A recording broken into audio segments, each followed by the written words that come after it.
มื้อนี้ก็ได้เวลาลงมือเฮ็ดขอกไก่ให้เมียเนาะทุกคนหลังจากที่ว่าขนไหมขนตอกออกมาเป็นเวลา2 วันยังบ่ทันได้เฮ็ดหยังเนาะส่วนไหมของเฮาก็กาเกี่ยมไว้เบิดทุกสิ่งทุกอย่างเลยเนาะบ่ว่าสิเป็นเสาเป็นขาวพอแต่มาฮอดบอนสิเฮ็ดลกไก่เท่านั้นแหละทุกคนเมียก็บอกว่าเฮ้ยเจ้าคือมาเฮ็ดคอกน้อยแท้ให้ข้อยสุดท้ายแผนที่ข้อยเตรียมปลาไว้เนาะก็ถือว่ายกเลิกเบิดทั้งสิ้นเนาะบ่ว่าสิเป็นไม้ที่ข้อยแทกตัดไว้เรียบร้อยหรือว่าเป็นเสาที่ว่าข้อยแทกไว้เรียบร้อยเนาะเมียบอกว่าอยากได้ประมาณ4เมตรเนาะกว้าง4ยาว4โอ้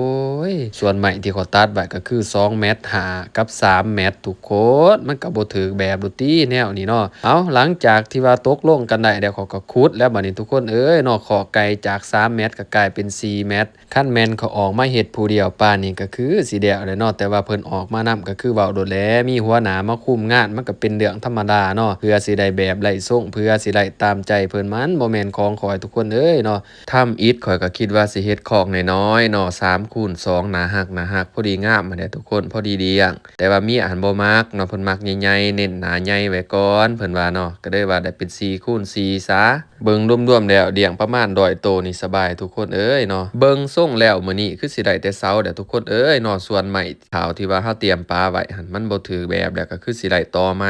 ตอนเราตัดไม้ตัดตอนก็บ่เว้าว่าอยากได้จักแมตรเนาะก็มีแต่ว่าปลาให้เราเฮ็ดบัดเราเฮ็ดมาแล้วติเพิ่นมาเปลี่ยนแผนแบบนี้โอ๊ยข้อยก็อุกเลยเนาะส่วนข้อยเองก็ไล่แต่จมหั้นแหละทุกคนเนาะแก้ไขอิหยังก็บ่ได้ดอกก็มีแต่ว่าเดินหน้าต่อไปเนาะหลังจากนั้นมาก็มาฝังเสาอีกบาดหนึ่งเนาะทุกคนนี่ก็มีลูกชายได้มาซอยผู้นี้โอ๊ยแม่นซอยพ่อทุกสิ่งทุกอย่างอีหลีเนาะว่าแต่พ่อเฮ็ดอิหยังเพิ่นก็เฮ็ดนำเฮ็ดตามเบิดเนาะโอ๊ยจะเลี้ยงบ่เสียข้าวเสียน้ำคือแม่แท้เด้แม่นี่ใช้อิหยังก็ขี้คร้า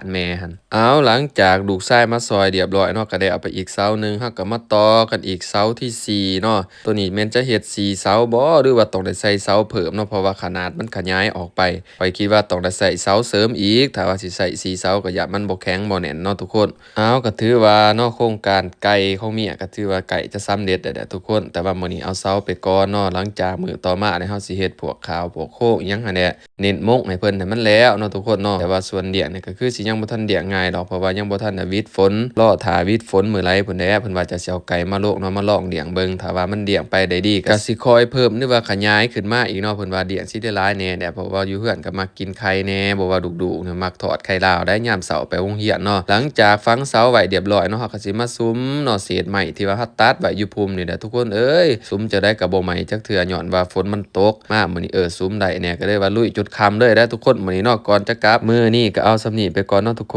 นจะได้ก็ฝากพี่ๆน้องๆเด้อฝากติดตามกันต่อไปเนาะถ้าเบิ่งว่าขอกไก่ของเมียสิออกมาแบบใดเดี๋ยวมาลุ้นนำกันใน EP ต่อไปเด้อ